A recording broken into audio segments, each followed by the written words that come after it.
Hi guys! Today I found a really great book published in 1976 by Parshotam Mehra, Dr. Parshotam Mehra, who used to teach at the Punjab University in Chandigarh, India. He is now retired and at the high age of 102, at least according to Wikipedia, he is alive. So this OG wrote a book on the 13th Dalai Lama and his adventures, politicking, etc.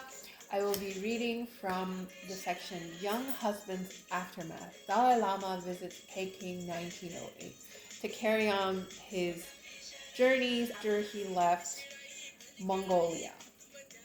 Convinced that the Dalai Lama, His Holiness, had been responsible for most of their troubles, the British understandably did not want him to return. Thus, in March 1905, even before Whitehall was informed that the Chinese had acceded to the Dalai Lama's desire to retrace his steps, the British minister in Peking, Satao, warned the External Affairs Wai Wu Bu, and in no uncertain terms, that Great Britain would be compelled again to take action against him if he, the Dalai Lama, were allowed to return to Lhasa. For their part, the Russians showed a great deal of concern in the fortunes of the Tibetan ruler. From St. Petersburg, and the peripatetic Agvan Dorjiev had carried from his master valuable presents to the great white Tsar. The Lama had sought assurances of protection in the event of his life being endangered. The Tsarist regime, which appears to have made up its mind that the Dalai Lama's continued presence in Mongolia was undesirable, and feared lest his absence from Lhasa should necessitate that his vacant place there be filled by somebody else, was playing with the idea of an armed Buryat escort accompanying him on his way back home. So Buryats are an ethnic group that is devoted to Tibetan Buddhism, and recently they're also fighting in the Russian-Ukraine war and suffering a lot of casualties. So thoughts and prayers to our fellow Buryat Buddhists. Their number, the Russians explained, would be limited to 40. They would be disarmed as soon as they crossed the Russian frontier. They would not in any case remain in Lhasa for long. St. Petersburg further assured the British minister that the Dalai Lama had been given clearly to understand that he was expected to remain quiet and was not to reckon any support or assistance on part of the Russian government. All this notwithstanding, Whitehall was not easily persuaded. It protested and strongly against any escort whatsoever. It is because they have no desire to interfere with the internal administration of Tibet. On a previous occasion, his action was so hostile as to provoke our interference, and our intervention might be necessitated again. Meanwhile, conflicting news about the Dalai Lama continued to pour in. There were reports that the Lhasa authorities, much perturbed and afraid, and unwilling to do anything without him, were very desirous of getting their ruler back home before the new imperial commissioner from the Qing government in Beijing arrived in Lhasa. Orders had been conveyed to the Dalai Lama from the Qing emperor that he should return to Lhasa. He told the abbot of Jashi-Lumpo that Dalai Lama would have returned before, but was not sure of the Jashi Lama, also known as the Panchen Lama's, intentions and of his relations with the British, and therefore sent the agent to inquire. It was not to Lhasa, however, that the Dalai Lama was to return as of yet, for as the months rolled by, his wanderings seemed to continue almost endlessly. In November 1907, news arrived that Peking had permitted him to leave Ningxia for Wutai in Shanxi. So Ningxia is closer to the western side, and Shanxi is closer to Beijing on the eastern side. By then, a sea change had transformed the political landscape in Lhasa, where, in place of a derelict regime, the Chinese were asserting control in a big way. No wonder the British now argue that if he returned home via Peking, influence on him would be exercised in a manner hostile to their own interests in Lhasa. In reverse, if he repaired home without going to Peking, His Holiness the Dalai Lama may be able to act as a, quote, useful counterpose to Chinese authority in Lhasa. In Rock Hill, the American minister, the Dalai Lama discovered a kindred soul, and they trekked to Wutai together. And I will share a little bit of the trip that they took according to the account of Mr. Rockwell, which is published in ottawacitizen.com. Wutai was more of a podium than prison for the Dalai Lama. Upon arriving here in the spring of 1908, His Holiness sent messages to the Peking Legations inviting envoys to visit. William Woodville Rockhill, the American ambassador to China, was the first. He's also the first Tibetologist from America. He pulled out his walking boots and set out for Wutai on foot, a 5-day trek from Peking. Rockhill was a scholar and diplomat who had explored Inner Asia in the 1890s and spoke Tibetan. He had left Wutai only a day before Mannerheim's arrival. Quote, the Dalai Lama seems to me a man of undoubted intelligence, open-minded, a very agreeable, kindly, thoughtful host, and a personage of great dignity. End quote. Rockhill reported back to President Theodore Roosevelt of the United States. The Dalai Lama told Rockhill about his struggles against the Chinese and how his country's remoteness meant Tibet had no friends abroad. Rockhill assured His Holiness that he was mistaken. Tibet had many foreign well-wishers who hoped to see Tibetans prosper and happy.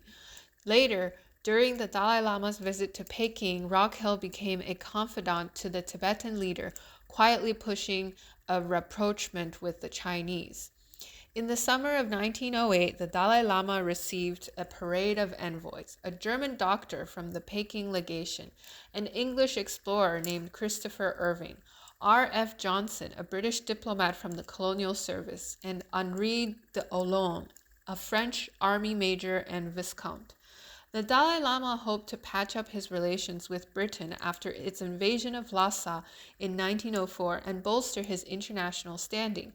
These first audiences with the mysterious Buddhist pontiff were much anticipated. On his second day in Wutai, a messenger ran into Mannerheim's room in the Taiyuan temple and gestured that the Dalai Lama was ready to receive him.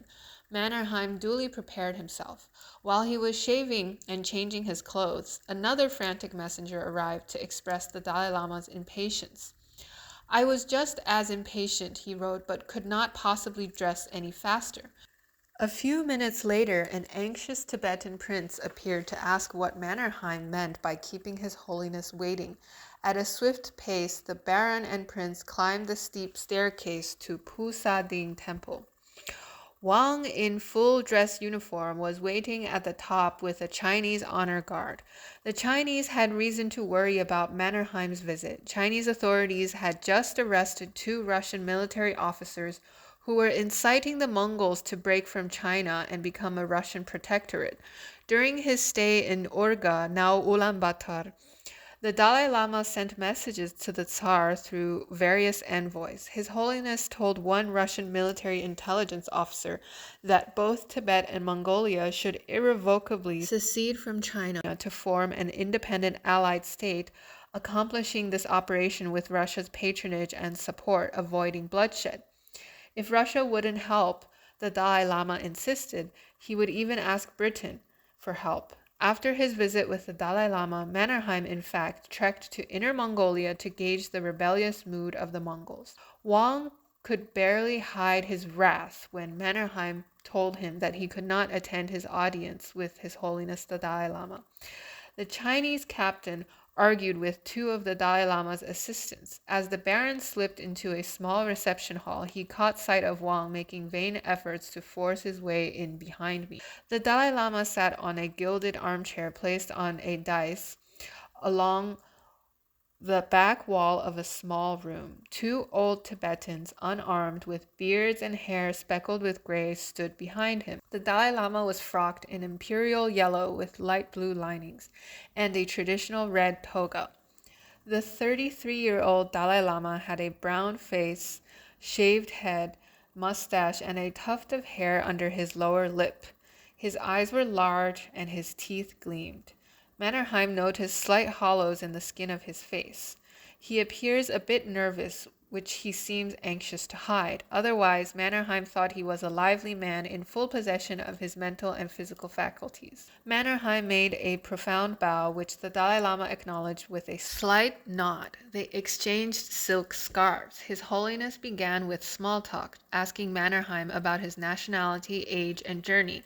The Dalai Lama then paused and, twitching nervously, asked if the Tsar had sent a secret message for him.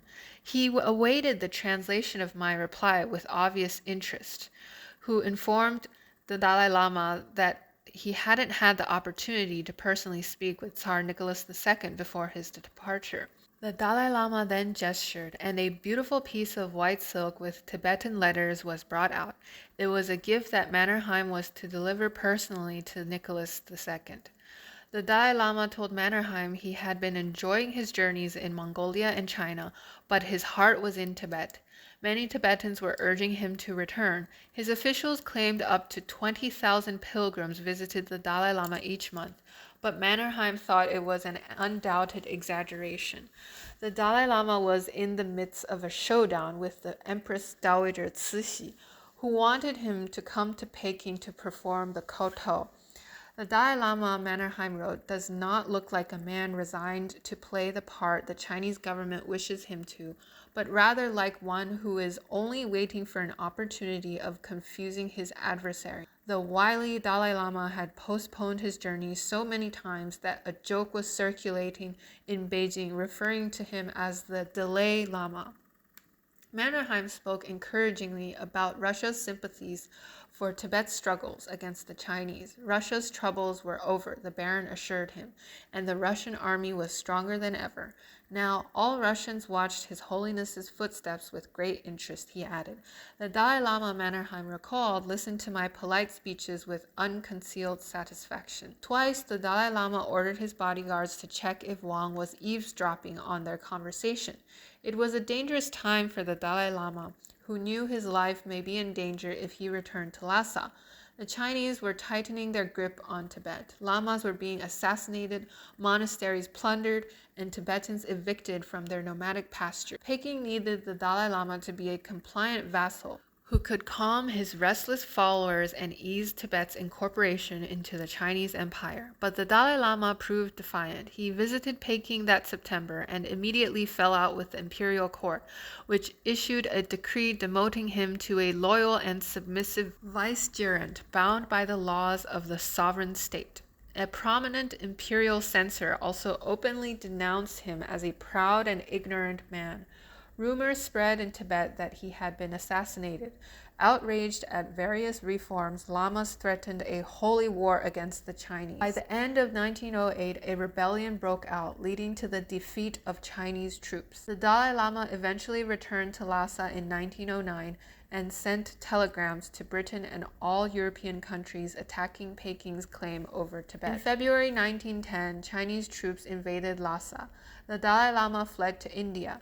An imperial decree denounced His Holiness as an ungrateful, irreligious, obstreperous profligate who is tyrannical and so unacceptable to the Tibetans. After the fall of the Qing dynasty, His Holiness returned to Tibet in 1913, declaring the country independent. He died in 1933, leaving a prophetic last testament for the next Dalai Lama.